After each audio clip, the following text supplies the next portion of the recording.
We are following some breaking news this morning because a woman is dead after being hit by a car. This is on a busy interstate in St. Paul. State Patrol said it happened on I-94. It was right at West 7th Street. They say a 46-year-old woman, she was driving a Lincoln MKX. She was driving west on 94. It happened just after midnight.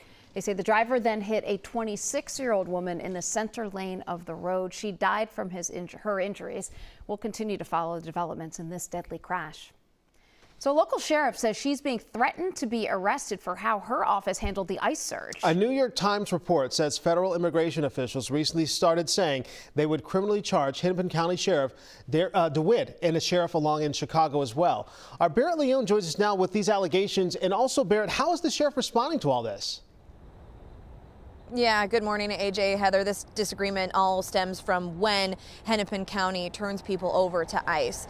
And according to a report from the New York Times, feds hand-delivered letters to Sheriff DeWitt and others threatening arrest if they did not fully cooperate with ICE. Now, according to the Times, the letters started back in July and warned Witt that she could face witness tampering charges. Back in February, during Operation Metro Surge, Witt told WCCO that the Hennepin County Jail would cooperate with ICE if agents obtained a judicial warrant for an individual's arrest. The Department of Homeland Security said the letters this summer were an effort to compel sanctuary politicians to hand over dangerous criminals so they can be deported. In a post on social media, Sheriff Witt shares that federal officials threatened to arrest her personally. She says there is no legal basis for the witness tampering claim and says her office is following the law. In a continued statement online, Witt says the threats won't cause her to abandon her legal responsibilities or disregard the Constitution. She says her focus will remain on protecting Hennepin County residents and keeping communities safe, adding, quote, "I will not stray from that mission in the face of intimidation." Homeland Security tells us some of the worst criminal aliens were arrested in Minnesota because of their sanctuary policies, pointing to 6 cases involving undocumented immigrants charged or convicted with serious crimes, adding, quote, "Non-cooperative jurisdictions have a choice. Stop harboring criminal illegal aliens and releasing them into their communities, or work with ICE to make America safe again. ICE will not be slowing down on enforcing federal law."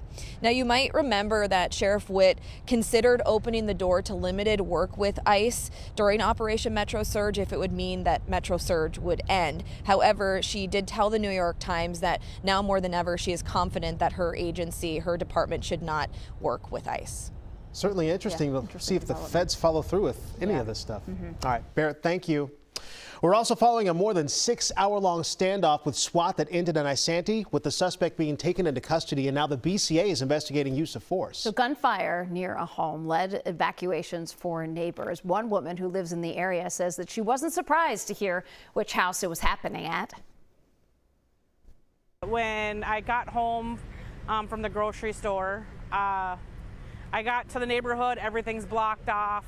I went around the other side and a cop came up to me and said that there was an active shooter, and I immediately knew it was the guy with the bus across the street from us.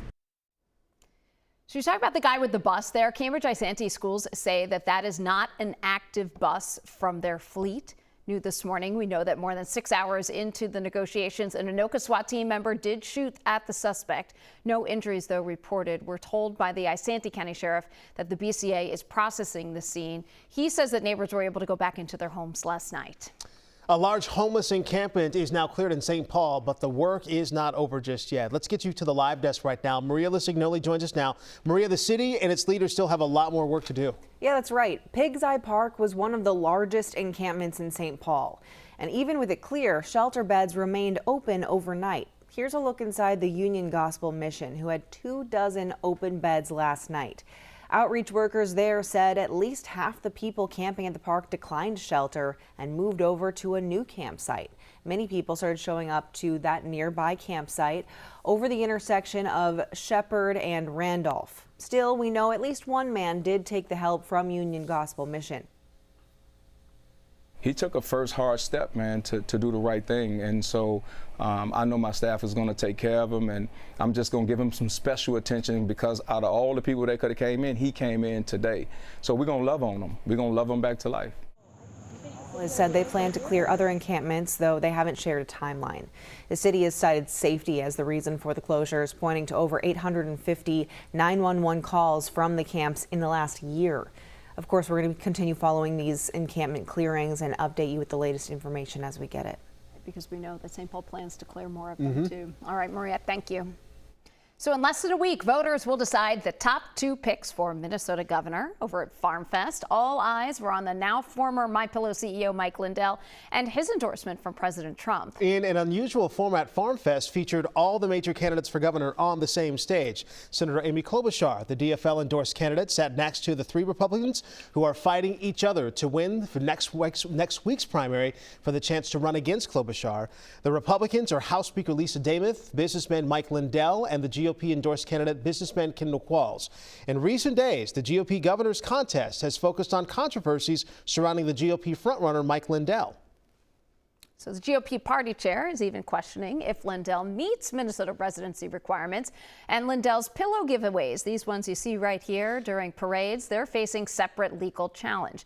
Now Lindell, he was answering questions about how to modernize state government when he responded with perhaps the ultimate endorsement flex. He reminded everyone that President Trump has endorsed him. Well, I know a guy. I have an advantage over everyone up here. I can call up and work with the President of the United States to get these people back in for all of you. So we have this communication. So candidates to become Minnesota's next U.S. Senator also faced off in a debate. They battled over benefit cuts that could shrink your grocery budget. 2 Republicans, Michelle Tafoya and Royce White, were up on stage, along with 2 Democrats, Representative Angie Craig, Lieutenant Governor Peggy Flanagan. Democrats Angie Craig and Lieutenant Governor Flanagan, they both criticized President Trump's agriculture policies, including millions in cuts to SNAP benefits. For the most part, the Republicans voiced support for the president's policies. I think when you look at the SNAP program, yes, you know what? It does need revisions. And you know why? Because the people that need it really need it, and they're not getting it.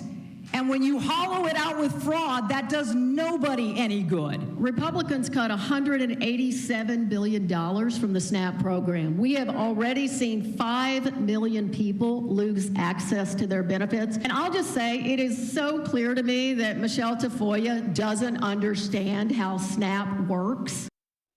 In polling, Michelle Tafoya is the leading candidate on the GOP side. And according to the DFL polls, Lieutenant Governor Peggy Flanagan and Representative Craig are locked in a very tight race in the upcoming primary.